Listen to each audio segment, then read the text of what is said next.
আপনারা দেখছেন লোকাল নিউজে ডিজিটাল মিডিয়া।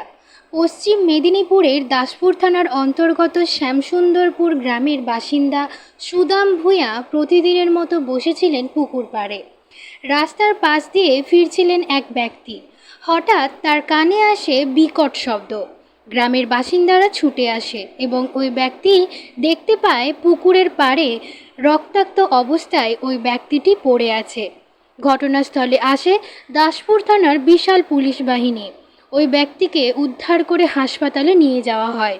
পরিবারের অভিযোগ, পরিকল্পিতভাবে খুনের চেষ্টা করা হয়েছে ওই ব্যক্তিকে।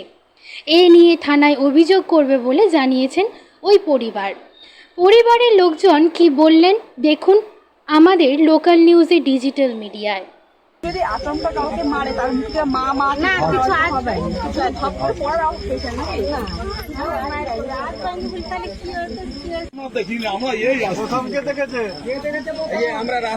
আমি আসছিলাম প্রথমে, আমি এসে দেখি একজন একটা আওয়াজ গঁ গঁ করছে। তারপরে আমি রাস্তা দিয়ে সাইকেল চালিয়ে যাচ্ছি, পাটা জলের মধ্যে ছিল আর হ্যাঁ মাথাটা এখানে ছিল, গঁ গঁ করছে। দিয়ে আমার পিছনে একজন আসছিল ভাইপো, আমি ভাইপো দেখতো কে পড়ে আছে এখানে। দিয়ে দেখলো, লাইট টিপে দেখলো, চিনতে পারিনি, আমিও চিনতে পারিনি। তারপরে আমার মনে হলো যে একজন নাম ধরে ডাকলাম তাকে, নারান্দা বলে, কোনো সাড়া দেয়নি, কিছু না। তারপরে ওকে বললাম ভাইপো তুই ছুটে যাও তো, ওখানে কাউকে ডেকে নিয়ে বলে ও গেল, ছুটে গিয়ে এলো। তারপরে ওনার স্ত্রী যে ছিল সেই কাঁদতে কাঁদতে ছুটে এলো। আসার পরে তার ছেলে এলো, এবার সবাই মিলে তুলে গাড়িতে তুলে দেওয়া হলো।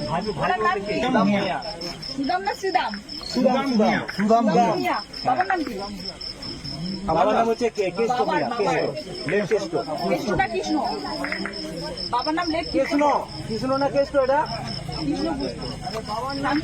কৃষ্ণ না কেষ্ট বলো, ওনার কৃষ্ণ তো আমি জানি না ম্যাডাম। কৃষ্ণ ভূঁইয়া না বলে প্রথমে আমি আমার ছেলেকে বললাম দেখো যে দাদু কোথায়, এখানে বসে প্রায় বসে। আর এই চপ্পলটা ওনার চপ্পল এখানেই বসে।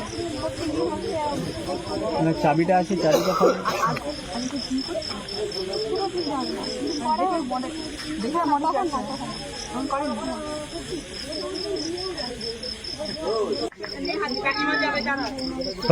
কি হয়েছে বিষয়টা বলতে আমি কিছুক্ষণ আগে যখন আসছি, টাইমটা এক্সাক্ট বলতে পারবো না, তো ফোন দিয়ে গেলে ফোনে একটা কথা বলছিলাম, তখন আসছি, আসার সময় দেখলাম যে আমি ফোনে কথা বলতে আসছি, কিন্তু আমার ডান দিকটাতে পুকুরে পাড়ে একজন দেখি একটা আওয়াজ হচ্ছে, গঁ গঁ একটা আওয়াজ আসছে। তো হঠাৎ আমি বলি কি হলো, গঁ গঁ কেন হচ্ছে? তো লাইটটা টিপে দেখি যে একজন পড়ে আছে এবং আমি সঙ্গে সঙ্গে ফোনটা তাকে বললাম যে আমার যে ফোন করছিল তুমি একটু ফোনটা রাখো তো, আমি দেখি। দিয়ে কথা দিয়ে তারপর দিকে আমার পিছনে একজন আসছে, তাকে বললাম ভাইপো দেখো তো কি হচ্ছে, পড়ে আছে বলে। ও সঙ্গে সঙ্গে নিচে নেমে গেল, লাইটটা নিয়ে দেখলো, দিয়ে বলছে হ্যাঁ কাকা কেউ চিনতে পারছি নি, মুখে রক্ত লেগে আছে। দিয়ে তাহলে আমি তাহলে এখানে তো আমার কারো নাম্বার নেই, এবার নীলা দোকানে থাকে। দিয়ে বলতো সঙ্গে সঙ্গে ও আবার ছুটতে ডাকতে গেল, দুজন তিনজন ডেকে নিয়ে এলো। আসার পরে ও চিনতে পেরেছে তার হচ্ছে যে ওনার স্বামী, একজন মেয়ে মানুষ কানতে আসছে, বৌদি, তার স্বামী এবং তার ছেলে দুজনে একসঙ্গে এসেছে। এসে তাকে মোটামুটি ধরাধরি করে তুলে একটা মোটরসাইকেলে তুলে পড়ে গেল। ওনার নাম কি? ওনার নাম হচ্ছে হ্যাঁ সুদাম ভূঁইয়া। ওনার বাড়ি এখানে? হ্যাঁ তার বাড়ি এখানে। আর আপনার বাড়ি? আমার বাড়ি এখান থেকে ছাড়িয়ে একটু যেতে হবে। আপনার নাম? আমার নাম দুলাল দাস। এই জায়গাটার নাম? এটা শ্যামসুন্দরপুর। এটা শ্যামসুন্দরপুরই। যে ওটা কে হয় আপনার? আমার মেজ ভাই। আপনার মেজ ভাই, কি নাম? সুদাম ভূঁইয়া। সুদাম ভূঁইয়া। আচ্ছা, এই যে ঘটনা কি মনে হচ্ছে আপনার? মনে হচ্ছে আমি তো দাসপুরে ছিলাম, মনে কি আমি বুঝতে পারবো সন্ধ্যাবেলা আর এখানে পুকুর পাড়ে বসে থাকে, এসে একটু মানে ফ্রিতে বসে থাকে বাতাসে এসে আর কি, সামনেই তো ঘর। এরকম কারোর উপরে কি?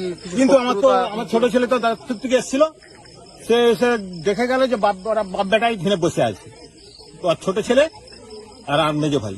হঠাৎ কি এরকম করে এই ঘটনা ঘটলো?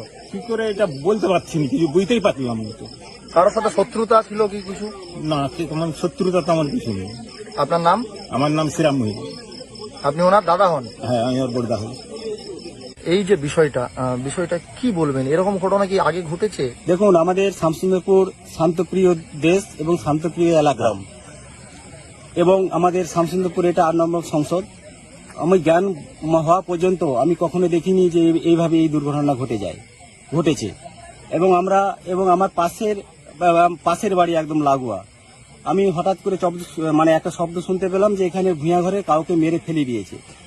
আমি বাড়িতে ছিলাম, ঠিক আছে, ডিউটি সেরে আমি বাড়ি আসছিলাম, বাড়িতে আমি ছিলাম, দেখলাম যে এখানে এসে দেখলাম যে বাঁশ কিছু পড়ে আছে এবং নিচে পুকুর আছে এবং বোল্ডার দিয়ে বাঁধানো আছে এবং রক্তাক্ত অবস্থায়। আমি আসার আগে এলাকাবাসী এবং পাড়ার কিছু মানুষজন তাদেরকে নিয়ে হসপিটালে নিয়ে গেছে এবং আমি প্রশাসনকে জানিয়েছি, আমাদের এখানে ব্লক সহসভাপতি এবং তপন চক্রবর্তীকে বিষয়টা আমি জানিয়েছি এবং তৎপরতার মধ্যে দিয়ে প্রশাসনকে পাঠিয়েছে। প্রশাসন, আমি মনে করি যে প্রশাসন তৎপরতার মধ্য দিয়ে এসে পৌঁছেছে এবং সেখানে ইনভেস্টিগেশন করছে এবং